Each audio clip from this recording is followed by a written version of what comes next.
आमर केंद्र सरकार जो पीएम श्री जो स्कीम अच्छी वर्तमान हाट बजार यूपीएस गवर्नमेंट यूपीएस आमर पीएम श्री योजना अंतर्भुक्त होती खोर्धा जिले में गोटे यूपीएस एकमात्र यूपीएस जोटा कि हाट बजार यूपीएस से गुड़ केवल से गोटे को यूपीएस आमर पीएम श्री स्कीम रे अंतर्भुक्त कर आज से जो सरकार जो स्पोर्ट्स अच्छी 2 दिन धरी स्पोर्ट्स कार्यक्रम चली आज आम आसलु बीआरसी महोदय आसी आसी आमर जड़े क्रीड़ाविद भी आसछन्ति सुंदर भाव में 17 तारिख 18 तारिख 2 दिन धरी प्रधान शिक्षयित्री तांकर ये जो स्पोर्ट्स कार्यक्रम अनुष्ठित करिसेंति गला काली समस्त कार्यक्रम होइथिला आज तार उद्यापन उत्सव ये उत्सव आज प्राइज बंटा होइछि एवं भल भाव में जड़े उत्तम प्रधान शिक्षयित्री जे कि भल कार्य करिसेंति एवं सबु विभाग खेल होइछि एवं प्राइज मध्य दिया चली कार्यक्रम अति सफलतार सहित आज अनुष्ठित होइछि एवं सब पिला मानकु पीएमसी जो योजना अनुଯାयी समस्त कार्यक्रम करिसेंति एवं पिला मानकु प्राइज दिया जाइछि एवं पीएमसी कार्यक्रम होइथिबारु आज एसएमसी एसएम एवं हमर पंचसखा शिक्षा सेतु कमिटी मेंबर माने एवं काउंसिलर महोदय समस्त खुशी अछंती एवं मु निश्चित भाव में आज छात्र छात्री मानकु वार्ता देइछि जे खेल प्रति आग्रही हुंतु खेल प्रति आग्रह हेले तांकर शरीर सुस्थ रहिबो पिला माने किभली भाव में खेल प्रति आग्रह अनुभव करेंगे कारण सरकार केंद्र सरकार की एक अभिनव प्रयास जोटा कि खेल प्रति केमती पिला आग्रह बढ़िबो सेतिपई अधिक अनुदान दौरान स्टेट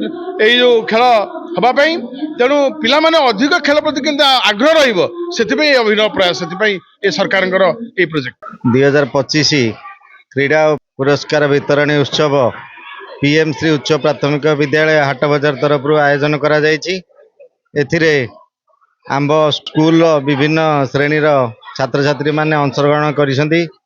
विभिन्न सांस्कृतिक कार्यक्रम और जो खेलकूद माने करथिले ताहार पुरस्कार मध्य सेमानकु प्रदान करा दिया जाउछि आंब स्कूल को बीओसार एबीओसार क्रीड़ाविद और अवसरप्राप्त शिक्षयित्री माने उपस्थित होई सेमानकु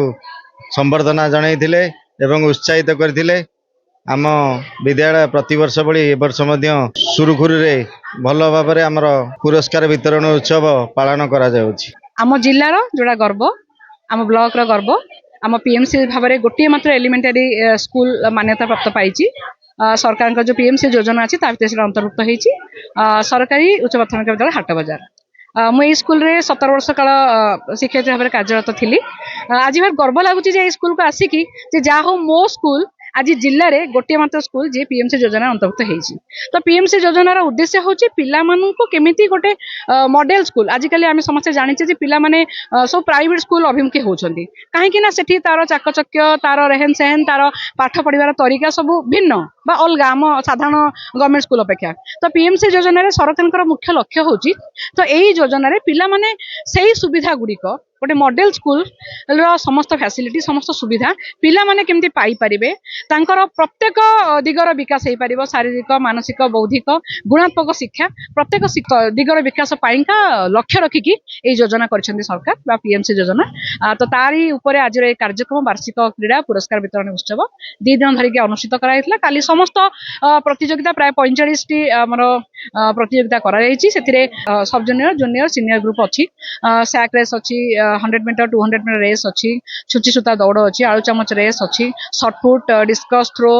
बाकी आमर अखा दौड़ यही भाव में बहुत गुड़े पुची इनडोर आउटडोर बहुत गुड़े गेम अच्छी आमर परिसर टी छोट थी जो रनिंग रेस आम निकटस्थ हाई स्कूल को जाइलु से केतोड़े खेल संपन्न करे से सबूक खेलर आज हूँ पुरस्कार वितरण आज क्लोजिंग डे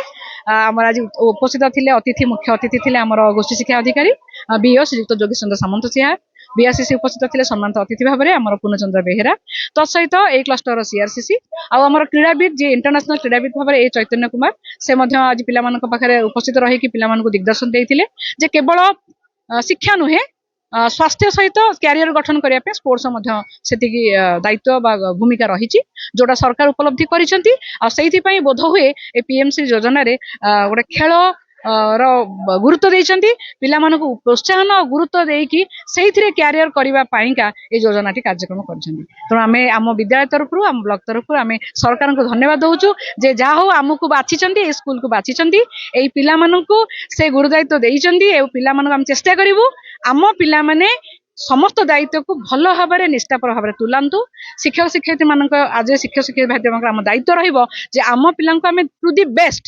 ଶିକ୍ଷାରେ ହଉ ସ୍ୱାସ୍ଥ୍ୟରେ ହଉ ବା ଖେଳରେ ହଉ ଆମେ ବେଷ୍ଟ ଦେଇକି ପିଲାମାନଙ୍କୁ ଭଲ ଭାବରେ ଉନ୍ନତ ନାଗରିକ ଗଠନ କରିବାର ଭୂମିକା ନିର୍ବାହ କରିପାରିବୁ।